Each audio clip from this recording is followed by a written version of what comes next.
सगळ्यांना दंडवत प्रणाम. आज सुट्टीचा दिवस होता आणि सकाळी उठून म्हणजे घरातली कामं केली बेसिक. फक्त झाडू वगैरे मारला, देवपूजा केली आणि मी लगेचच नाश्ता बनवायला घेतला. कारण सगळेजण म्हणजे झोपलेले असतात तोपर्यंतच मी उठून कामाला लागते. म्हणजे कारण वेगळा काहीतरी नाश्ता बनवायचा असतो आणि बराच वेळ जातो त्याच्यामध्ये. तर माझं सांबर, चटणी वगैरे बनवून झालं होतं आणि आता इथं चालू होतं उडीद वडं बनवायचं.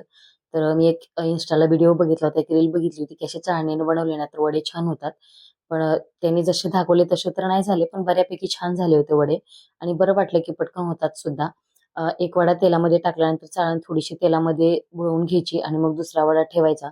खूप छान उडीद वडे तयार होतात. तुम्ही सुद्धा नक्की बनवा किंवा आपली जी पळी असते ना भाजीची त्याच्यावरती सुद्धा बनवू शकतात. पण मी नेहमी हातानेच बनवते. मला हातानेच पटपट बरं पडतं आणि त्याची सवय झाली हाताने बनवायची. तर म्हटलं बघूया आज नवीन एक्सपेरिमेंट ट्राय करूया काहीतरी. पण चाळणीने सुद्धा खूप छान वडे झाले होते. आता तुम्ही हाताने बनवता का चाळणीने बनवता हे सुद्धा नक्की सांगा. तर मस्त असे उडीद वडे तळून घेतले मी. आता उडीद वडे तळताना फुटण्याची वगैरे जास्त भीती असते. पण आतापर्यंत माझ्याकडं तरी कधीच उडीद वडे तळताना फुटलेले नाहीयेत किंवा त्याच्यातून जी हवा असते किंवा गॅस असते तो अजिबात बाहेर आलेला नाहीये. आता वडा तळेपर्यंत सुद्धा माझ्या चिमणीला दम नव्हता. इतकी भूक लागली होती की आई ना मध्ये आता आईला दिले हिची डिश आणली मग दीदीला पण दे. आणि मग माझे वडे 2-3 तळून झाले होते. लगेचच मी ताटं पण वाढायला घेतली कारण जी उडीद वडे असो किंवा इडली असो गरम गरम खाल्ली तर चांगली लागते. आणि आम्ही 6-7 जण राहतो त्याच्यामुळे मी काय करते सगळ्यांना ताटं वाढून देते आणि मग नंतर जसं तळेल तसं त्यांना खायला देत असते. हे माझं नेहमीच असतं की आजकाल असं काही नवीन नाहीये की मी आजच त्यांना ताजा किंवा असा गरम नाश्ता देते असं नाहीये. नेहमीच मी असं करते. आता 5 वडे तळले होते. एकाला 3 दिले, एकाला 2 दिले. म्हटलं त्यांचे तेवढे खाऊन होईपर्यंत माझे परत तळून होतात. मस्त अशी आमची अंगत पंगत बसली होती उडीद वडे, मस्त सांबर चटणी खाण्यासाठी. तर माझ्या शिवण्या सर्वज्ञ सुद्धा तेच खातात आणि मी या सगळ्यांचं झाल्यानंतर मग मी नाश्ता करते. कारण यांना गरम गरम तळून द्यायचं असतं म्हणून. आणि खाऊन पिऊन झाल्यावर बघा आमची कशी मस्ती हाय ही असते. माझी आई म्हणून सांग.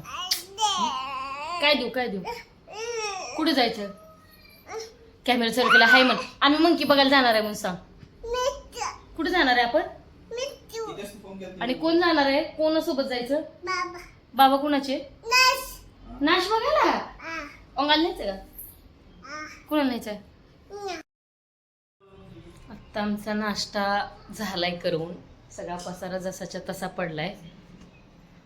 उडीद वडे खाल्लेत, काम करायची तर अजिबात इच्छा नाहीये. पण आता काय करणार, बघू आता काय होते. मावशी आल्या होत्या सकाळी लवकरच, आज भांडी घासून गेल्यात. तर खूप थोडी भांडी होती काय, हे बघा इतकीशीच भांडी होती आज मावशीला घासायला. सुट्टी असल्यामुळे अगोदर आमच्याकडेच आलेल्या मावशी. म्हणलं ठीक आहे जाऊ दे, घासून तरी झालेत. आता नाश्ता झालाय, घरभर पसारा पडलाय, अजून झाडू मारायचं. सकाळी झाले, परत एकदा दुसरा राऊंड आहे. लहान मुलं असली की पसारा तर सगळ्या घरात असणारच, त्यात काही वाद नाहीये. चला करते आता एवढं पटपट आवरून हे. त्यांच्याकडेच पाहुणे येणार आहेत. व्हिडिओ कंटिन्यू करा, तुम्हाला कळेलच कोण येते. कसं काम करायचं मैत्रिणींनो सांगा तुम्ही. हे बघा, हे माझं एवढं गोडूलं बाळ आहे, असं सारखं येऊन बसतं मांडीवर. आई आई आई आई कोण म्हणतं? असं म्हणती का तू? आईनं काम नाही करायचं का? मग कोण करणार आपली कामं? बाबा. बाबा कसे काम करणार आहेत बाबूचे बाबा. आणि हे माझं तुफान आहे, तुफान. जाऊ बाबांकडे खेळा, मी काम करते तोपर्यंत. हा, बाबांकडे खेळती ना तू? कुठे खेळणार? नको, आईकडे नको ना बाबू, जा बाबांकडे. मला भांडी घासायचे, फरशी पुसायचे. आई पशी नको ना. तू बाबांची, तू कुणाची आहे? तू कुणाची सांगाली? कुणाचं हे वादळ? त्या फ्रेंड्सला हाय कर, त्या माऊला हाय म्हणू, म्हण हाय माऊ म्हण. नाम खाल्ला का विचार माऊला. मी खाल्ला म्हणा, वडा खाल्ला म्हणा सांग. उडीद वडा केलता म्हणा आईनं आमच्या. मी खाल्ला म्हणा, पैस तर खाल्ला म्हणा. कसं खाल्लं? तर मी भरून खाल्ला. औषध पिला. आई कशी मारती का तुला बाबू? अशी मारती का? ओके, दंडवत कर सगळ्यांना एकदा हात जोडून. आता हिनं मोबाईल मध्ये बघितला होता मामाच्या बर्थडे सेलिब्रेशनचा फोटो आणि कपाटातला जाऊन ड्रेस घेऊन आले की तोच ड्रेस तिचा त्या फोटो मध्ये होता. मग इतके सगळे कपडे उचकलेत आणि बरोबर तोच ड्रेस आणलाय आणि बाबांना सांगते की हा ड्रेस घाला आता मला. मामाचा बर्थडे करायचाय का? केक कोण आणणार आहे? कुठे आहेत पैसे? पैसे कुठे आहेत? बाबा देणार आहेत का? किती देणार आहेत? दीदी पण देणार आहे का? कसला केक आणती? चॉकलेट फ्लेवरचा? चॉकलेट? ओ नो, आईला देणार ना थोडासा? कुणाचा बर्थडे करायचा आहे? मामा कुठे आहे? मामा जळगावला आहे आता. आणि जाऊ दे, आपण जाऊ मामाच्या बर्थडेला. केक घेऊन जाऊया. बाबाला बी घेऊन जाऊया. बाबाला येणार का विचार? बाबा येणार का विचार की बर्थडेला? ए दिदे दिदे, बर्थडेला येणार का तू? बाबा तुम्ही येणार? आम्ही जाऊ जळगावला. हा, आई पण येणार. आम्ही सगळे जळगावला जाऊ. हा, सुट्टी असो किंवा बाबांना ऑफिस असो, आमचा हा गोंधळ दिवसभर सुरू असतो. आणि ही सर्व ज्ञाना दिवसभर कपडे बदलत असते. तिला वाटले की नाही, आता एका दिवस मोबाईलमध्ये तिनं फोटो बघितला आणि त्या फोटोमध्ये जर वाटलं तो ड्रेस असेल तर लगेचच तो आपल्या अंगात असायला पाहिजे असं तिला वाटतं. लगेच जाणार, कपाट उचकणार, तो ड्रेस बरोबर काढून घेऊन येणार, घाल म्हणणार. त्याच्यामध्ये जशी हिची टिकली होती, हेअर बेल्ट होतं, सगळ्या गोष्टी तिला जशाच्या तशा पाहिजे असतात. मग नंतर ती खेळत होती. म्हटलं तोपर्यंत लगेचच पटपट कामावरून घेऊयात. लगेच घरातला पसारा आवरला. पसारा म्हणजे काय, फक्त टेबलवरती लॅपटॉप आणि मोबाईलचे चार्जर एवढंच असतं, बाकी काही पसारा नसतो. आणि मी आता ठेवते, 5व्या मिनिटाला अजून हा सगळा पसारा आहे असा असतो. लहान असो किंवा मोठे असो, सगळेजण फक्त पसारा करतात, पण आवरत कोणी सुद्धा नाही. फक्त आपले आपले स्वतःचे चार्जर सुद्धा उचलून कोणी ड्रॉवर मध्ये ठेवत नाही. म्हणजे त्यांना कितीही वेळा सांगा, सगळ्यांचे चार्जर असे टेबलवर पडलेले असतात. झाडून वगैरे काढून घेतलं आणि मावशी भांडी घासून गेल्या होत्या. म्हटलं वाळलीत भांडी, पटकन आपण भांडी लावून देऊया. तोपर्यंत यांचं मध्येच होतं की यांना बर्फ खायचा होता. आता नाश्त्याची भांडी होती, कारण मावशी सकाळी लवकर गेल्या होत्या. आता भांडी तर घासली पाहिजेत, तो काय ऑप्शन नाही, कोणाला सांगणार. लगेच मी भांडी वगैरे पटपट घासून घेतली, कारण जास्त भांडी शक्यतो मी दिवसभर नाही पडून देत, लगेचच घासून घेते. भांड्याला भांडी लागून एकतर भांडी जास्त पडतात आणि एकदम घासायचा मग कंटाळा येतो. आणि ज्या मावशी येतात ना, त्या एक टाइमच येतात आमच्याकडे भांडी घासायला. त्यामुळे जी काही दिवसभराची भांडी पडतात ती मलाच घासावी लागतात. आता माझी भांडी घासून झाली, अजून किचन आवरते, तोपर्यंत तिला तहान लागली होती, पाणी प्यायचं होतं. म्हणून मी किचनवर आले बघा पाणी प्यायसाठी. आणि हिचं असं असतं की आई मला माझ्या हाताने घेऊन पाणी प्यायचंय.